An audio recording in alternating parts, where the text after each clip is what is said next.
আসসালামু আলাইকুম। বাকি রইল আর মাত্র একজন বাংলাদেশ ক্রিকেটে পঞ্চমণ্ডপ থেকে এই মুহূর্তে বাংলাদেশের জাতীয় দলে একমাত্র ক্রিকেটার হিসেবে খেলে যাচ্ছেন মুশফিকুর রহিম এবং আসন্ন জিম্বাবুয়ের বিপক্ষে টেস্ট সিরিজের স্কোয়াডে তিনি রয়েছেন এবং বাংলাদেশের হয়ে মুশফিকুর রহিমের সর্বশেষ একটা সুযোগ এটা।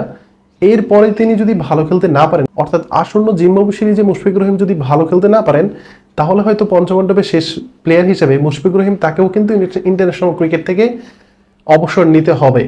এর আগে মাশরাফি বিন মুর্তজা, মাহমুদুল্লাহ রিয়াদ, সাকিব আল হাসান, তামিম ইকবাল খান তারা সবাই কিন্তু বাংলাদেশের ইন্টারন্যাশনাল ক্রিকেট থেকে মোটামুটি দূরে রয়েছেন। এর মধ্যে মাশরাফি বিন মুর্তজা তিনি অফিসিয়ালি এখন পর্যন্ত অবসর নেননি, বাট তিনি কিন্তু সর্বশেষ টি-20 ম্যাচ খেলেছেন 2017-তে, 2020-এ তিনি সর্বশেষ ওডিআই ম্যাচ খেলেছে এবং সর্বশেষ টেস্ট ম্যাচ খেলেছেন তিনি 2009 সালে। সো তিনি এখন পর্যন্ত অবসরের ঘোষণা দেননি, বাট তিনি কিন্তু আনঅফিসিয়ালি তিনি অবসরে চলে গেছেন এবং তার বাংলাদেশের হয়ে আর ক্রিকেট খেলার সম্ভাবনা নাই বললেই চলে।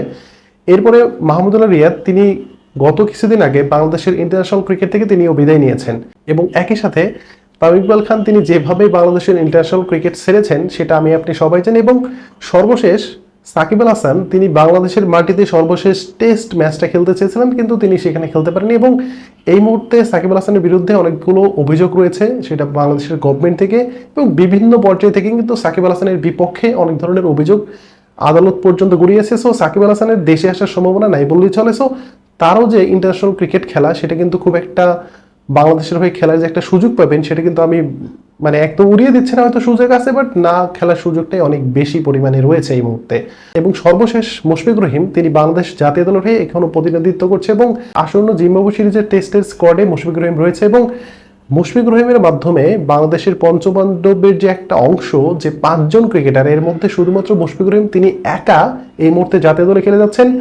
হয়তো জিম্বাবুয়ের সাথে যে সিরিজ, সেই সিরিজে মুশফিকুর রহিম তিনি যদি ভালো ক্রিকেট খেলতে পারে, হয়তো তাকে আরো সামনে 2-1টা সিরিজ বা 2-1টা বছর তাকে বাংলাদেশ দলের হয়ে খেলতে আমরা দেখতে পারি। কিন্তু কোনোভাবে তিনি যদি জিম্বাবুয়ের বিপক্ষে সিরিজে তিনি যদি ভালো খেলতে না পারেন, হয়তো তাকেও ইন্টারন্যাশনাল ক্রিকেট থেকে বিদায় নিতে হতে পারে, এরকম কিন্তু একটা সম্ভাবনা রয়েছে। কারণ মুশফিকুর রহিমের ব্যাট কিন্তু খুব একটা কথা বলছে না, তার পক্ষে কথা বলছে না এবং রিসেন্টলি তিনি খুব একটা ভালো ফর্মে নেই, বা তিনি ডিপিএলও খুব একটা যে ভালো ব্যাট করতে পেরেছেন বা বিপিএল এ তিনি যে খুব একটা ভালো ব্যাট করতে পেরেছেন সেটা কিন্তু আমরা বলতে পারছি না। এবং একই সাথে বাংলাদেশ ওডিআই ওয়ার্ল্ড কাপ থেকে শুরু করে এখন পর্যন্ত মুশফিকুর রহিমের পারফরমেন্স কিন্তু একদম যাচ্ছে তাই অবস্থার মধ্যে দিয়ে যাচ্ছে। সো মুশফিকুর রহিমের যে ভবিষ্যৎ সেটা কিন্তু মূলত জিম্বাবুয়ের বিপক্ষে যে টেস্ট সিরিজ সেটার উপর কিন্তু নির্ভর করছে। এবং মুশফিকুর রহিম যদি ইন্টারন্যাশনাল ক্রিকেট থেকে বিদায় নিয়ে নেয় তাহলে কিন্তু বাংলাদেশ ক্রিকেটের একটা বড় অধ্যায় কিন্তু এখানে শেষ হয়ে যাবে এবং সেই অধ্যায়টা অবশ্যই বাংলাদেশ ক্রিকেটের পঞ্চপাণ্ডব এবং মাশরাফি বিন মুর্তজা, মাহমুদুল্লাহ রিয়াদ, তামিম ইকবাল খান, সাকিব আল হাসান, মুশফিকুর রহিম, এই যে 5 জন ক্রিকেটার, এই 5 জন ক্রিকেটার বাংলাদেশ ক্রিকেটকে কতটুকু দিয়েছে সেটা আমি আপনি ভাই সবাই জানি। হয়তো বাংলাদেশ ক্রিকেট কোনো একটা ট্রফি জিততে পারেনি, শুধুমাত্র একটা ত্রিদেশীয় সিরিজের একটা ট্রফি জিতেছিল ওয়েস্ট ইন্ডিজের বিপক্ষে আয়ারল্যান্ডের মাটিতে। সো এই যে একটা অর্জনের বাইরে কিন্তু বাংলাদেশ ক্রিকেট অতটা বেশি পরিমাণ কোনো অর্জন, বলতে পারেন যে কোনো অর্জনই ছিল না তাদের। কিন্তু ইন্ডিভিজুয়াল যে পারফরমেন্স সেটা কিন্তু আপনি এই 3 জনকে বা এই 5 জনকে কিন্তু কোনোভাবে আপনি এক্সাইট করে রাখতে পারবেন না।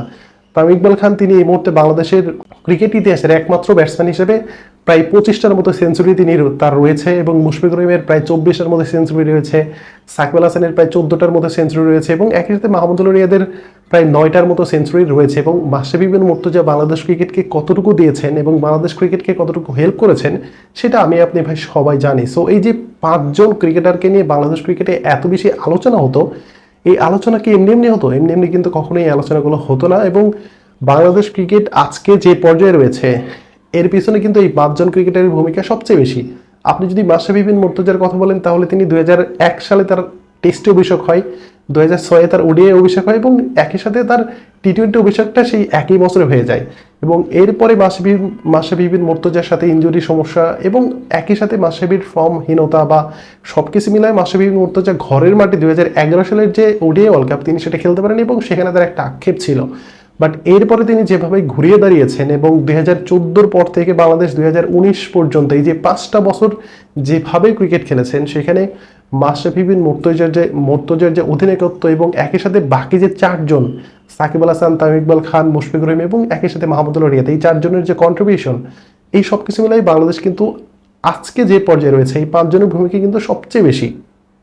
সো তাদেরকে কিন্তু আপনি কোনোভাবে ডিনাই করতে পারবেন না। সো যেহেতু আমার ভিডিওর টপিক হচ্ছে বাকি রইল মাত্র একজন, সেখানে মুশফিকুর রহিম তিনি একমাত্র পঞ্চপাণ্ডব থেকে প্রতিনিধিত্ব করছে বাংলাদেশ জাতীয় দলে, এবং আসন্ন জিম্বাবুয়ের বিপক্ষে টেস্ট সিরিজে তিনি যদি ভালো ক্রিকেট না খেলতে পারে তাহলে কিন্তু তার অবসর নিতে হবে, এটা কিন্তু মোটামুটি নিশ্চিত। কারণ মুশফিকুর রহিম রিসেন্টলি তিনি টি-20 থেকে অনেক আগে অবসর নিয়েছেন, ওডিআই থেকে রিসেন্টলি তিনি অবসর নিয়েছেন, এবং একই সাথে তিনি 2023-এর যে ওডিআই ওয়ার্ল্ড কাপ সেখান থেকে শুরু করে এখন পর্যন্ত সর্বশেষ ওয়েস্ট ইন্ডিজের বিপক্ষে যে সিরিজটা ছিল সেই পর্যন্ত তিনি কিন্তু খুব একটা ভালো ক্রিকেট খেলতে পারেন, এবং একই সাথে চ্যাম্পিয়ন্স ট্রফিতে একদম বাজে পারফরমেন্স করেছে। সো এরপরে কিন্তু তাকে নিয়ে অনেক বেশি সমালোচনা হচ্ছিল, এবং শেষ পর্যন্ত তিনি ওডিআই থেকে অবসর নিয়েছেন, এবং এখন পর্যন্ত তিনি শুধুমাত্র টেস্টটা কন্টিনিউ করার জন্য টেস্ট ফরম্যাটটা এখন পর্যন্ত তিনি ধরে রেখেছেন। বাট এটাও আমার কাছে মনে হচ্ছে যে তার সর্বশেষ একটা সুযোগ রয়েছে, জিম্বাবুয়ের বিপক্ষে তিনি যদি ভালো ক্রিকেট খেলতে পারে তাহলে হয়তো তাকে আরও কিছুদিন কন্টিনিউ করবে, বাট তিনি যদি খারাপ খেলে কোনোভাবে তাহলে কিন্তু তাকে অবসর নিতে হবে। সো মুশফিকুর রহিমের জন্য কিন্তু এটা ডু অর ডাইস একটা সিচুয়েশনে তিনি সিরিজ খেলতে নামবেন। ডিপিএলও তার ব্যাটে খুব একটা রান পাচ্ছে না, এবং তার বয়স অলরেডি প্রায় 38-এর মতো হয়ে গেছে। সো মুশফিকুর রহিম বাংলাদেশ ক্রিকেটকে অনেক দিয়েছে, এবং তাকে কিন্তু বাংলাদেশ ক্রিকেট মিস্টার ডিপেন্ডেবল বলা হয়। সো মুশফিকুর রহিমের যে অবদান সেটি কিন্তু কোনোভাবেই ভোলার না, এবং বাকি যে চারজন, সেখানে মাহমুদুল্লাহ রিয়াদের কথা বলেন, সেখানে সাকিব আল হাসানের কথা বলেন, বা তামিম ইকবালের কথা বলেন, বা মাশরাফি বিন মুর্তজার কথা বলেন, এর মধ্যে সাকিব আল হাসান ছিল সবচাইতে উজ্জ্বল, এবং তার ইন্ডিভিজুয়াল পারফরমেন্স ছিল একদম অল ক্লাস। আপনি যদি সাকিব আল হাসানের বিকল্প কোনো ক্রিকেটার এই মুহূর্তে অলডে খোঁজেন তাহলে কিন্তু পাবেন না। তিনি একই ধারে যেভাবে বল করতেন, যেভাবে তিনি ব্যাট করতেন, সব কিছু মিলে, এবং একই সাথে তার যে লিডারশিপ, সো সব কিছু মিলে সাকিব আল হাসানের মতো একজন প্যাকেজ ক্রিকেটার সেটা কিন্তু বাংলাদেশ ক্রিকেটে আদৌ আসবে কিনা সেটা নিয়ে কিন্তু সন্দেহ রয়েছে, এবং পৃথিবীতে আসবে কিনা এটা নিয়েও কিন্তু অনেক বড় ধরনের একটা সন্দেহ রয়েছে। এবং একই সাথে তামিম ইকবালের যদি কথা বলেন তাহলে ইন্ডিয়ার বিপক্ষে 2007 সালে জহির খানকে ডাউন দ্য উইকেটে এসে যে ছক্কা মারা, এবং একই সাথে লর্ডসে তামিম ইকবালের যে ওই সেলিব্রেশনটা, সবকিছু মিলে এই যে পঞ্চপাণ্ডবের কথা আমরা বলি, অনেকে পঞ্চপাণ্ডবকে মানতে চান না, কিন্তু এই পাঁচজন ক্রিকেটারের পারফরমেন্স কিন্তু আপনি যদি বিবেচনা করেন তাহলে 2006 থেকে এবং 2024 পর্যন্ত এই পাঁচজনের পারফরমেন্স যদি আপনি বিবেচনা করেন তাহলে এর ধারের কাছেও কিন্তু অন্য কোনো ক্রিকেটারকে আপনি পাবেন না। সেখানে অনেক বড় বড় ক্রিকেটার রয়েছে। এখন অনেকে বলতে পারেন যে সেখানে মোস্তাফিজুর রহমান, লিটন কুমার দাস বা আরও যে বাকি ক্রিকেটার রয়েছে তারাও তো পারফরমেন্স করেছে, কিন্তু এদের ধারের কাছে কিন্তু এখন পর্যন্ত কেউ নেই।